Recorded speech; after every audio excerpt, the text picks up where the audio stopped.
সুস্বাস্থ্য এবং দীর্ঘায়ু কামনা করে আমি আমার বক্তব্য শেষ করছি। আল্লাহ হাফেজ। বাংলাদেশ জিন্দাবাদ।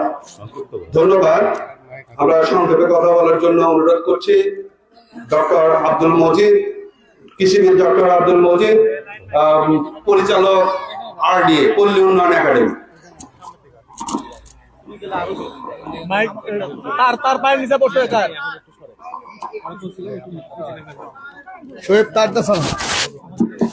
বিসমিল্লাহির রহমানির রহিম। সদস্য মিডিয়া সেল, আমরা যাকে আজকে বাংলাদেশের সব জায়গায় দেখছি যে আমাদের যে স্বাধীনতার ঘোষক শহীদ প্রেসিডেন্ট জিয়াউর রহমান, যার এখানে আমি এটা বলতে চাই যে গাবতলীতে যার নারী পোতা রয়েছে বউয়ের বসায়, তার সুযোগ্য উত্তরসূরি জনাব তারেক রহমান, বিএনপির ভারপ্রাপ্ত চেয়ারম্যান, তার যে 31 দফা ঘোষণা করেছেন মাঠে ময়দানে বিভিন্ন জায়গায় আপনারা দেখছেন যিনি ঘুরছেন, সে আমাদের প্রিয় আতিকুর রহমান রুমন ভাই, সাংবাদিক ভাইরা এখানে সামনে আছেন, যে আমি মনে করি সে মূলত সাংবাদিক হিসেবে প্রতিষ্ঠা লাভ করেছে। তো সে রুমন ভাই এবং আমার শ্রদ্ধেয় এবং স্নেহের কৃষিবিদ বৃন্দ, আমার গাবতলীর শ্রদ্ধাভাজন মেয়র এবং আমার সামনে উপবিষ্ট আমাদের গাবতলী, বাংলাদেশের সবচেয়ে বৈষম্যের শিকার যে এলাকাটি, সেটা আসসালামু আলাইকুম। আমি শুধু ছোট্ট একটি কথা বলবো যে আমাদের ভারপ্রাপ্ত চেয়ারম্যান যে লক্ষ্য নিয়ে সামনে এগিয়ে যাচ্ছেন, আপনারা জানেন যে 31 দফা রাষ্ট্র মেরামতের যে কথা, এই 31 দফার একটি মূল দফা হচ্ছে যে বৈষম্য থাকবে না। তো সেই জায়গায় আমাদের সম্মানিত প্রধানমন্ত্রী মহোদয় যেহেতু আমাদের এলাকার সন্তান এবং তারেক রহমান দেশে আসবেন, আমাদের প্রতি নজর রাখবেন, এই আহ্বান রাখে আমাদের 19 দফায় যে 5, 6, 7 তিনটি দফা ছিল, যেটাকে 31 দফায় ইনক্লুড করা হয়েছে। 5 নম্বরে ছিল যে কৃষি সেক্টর সর্বোচ্চ অগ্রাধিকার পাবে, সেটা কিন্তু 31 দফাতে এসে আবার যেটা বলা হয়েছে ইউনিয়ন পর্যায়ে কৃষি সেন্টার হবে, কৃষি উৎপাদন।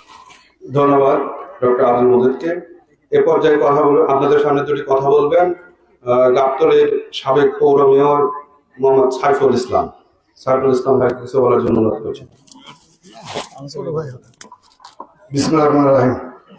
আজকের এই শীতবস্ত্র বিতরণ অনুষ্ঠানের শ্রদ্ধাভাজন সভাপতি, আজকের এই অনুষ্ঠানের যাকে নিয়ে আজকে আমাদের এই অনুষ্ঠান, জনাব আতিকুর রহমান রুমন ভাই, বিএনপি পরিবারের আহ্বায়ক, এবং আপনারা জানেন ওনাকে এই সাধারণ যারা মানুষ এইভাবে তো চেনে না, উনি একজন বিশিষ্ট সাংবাদিক।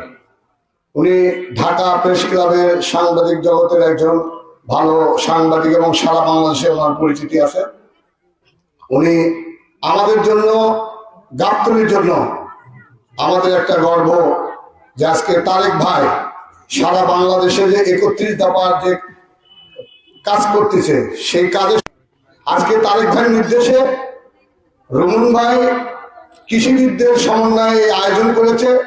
আমি আপনাদেরকে বলবো যে এই গাবতলীর কৃতি সন্তান জনাব তারেক রহমান, সে আজকে হাজার হাজার মাইল দূরে থাকলেও তার মন কিন্তু পড়ে আছে এই গাবতলীতে।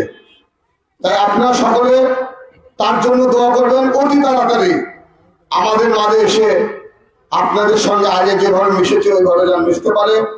এবং তার মা বেগম খালেদা জিয়া আজকে বৃদ্ধ, অসুস্থ, সে চিকিৎসা করার জন্য যাবে, আপনারা তার জন্য দোয়া করবেন। আমাদের শহীদ প্রেসিডেন্ট জিয়াউর রহমানের জন্য দোয়া করবেন, আরাফাত রহমান কোকার জন্য দোয়া করবেন, জিয়া পরিবারের জন্য দোয়া চেয়ে আমি আমার কথা বলা শেষ করছি। সবাইকে ধন্যবাদ। আসসালামু আলাইকুম। ধন্যবাদ সাইফুল ভাইকে। এ পর্যায়ে আপনাদের সামনে দুটি কথা বলবেন মাহবুবুর রহমান শফিক, সাবেক ব্যাংক কর্মকর্তা এবং আমাদের শ্রদ্ধাভাজন মুরব্বী, তাকে দুটি কথা বলার জন্য অনুরোধ করছি। আসসালামু আলাইকুম ওয়া রাহমাতুল্লাহি ওয়া বারাকাতুহু। স্বাধীন দেশে মুক্তভাবে কথা বলার অধিকার আমরা অর্জন করেছি। আমাদের কোনো ভয় নাই কথা বলতে, কোনো দ্বিধা দ্বন্দ্ব নাই মনে, সাহস আমাদের অটুট। আপনারা সাহায্য করেছেন, এই দেশের ছাত্র জনতা একত্র হয়ে বিএনপিকে সমর্থন দিয়ে সংগ্রাম করেছি। শত শত হাজার হাজার লোক আত্মহতি দিয়েছে তাদের বন্ধুদের সাথে। একমাত্র আওয়ামী লীগ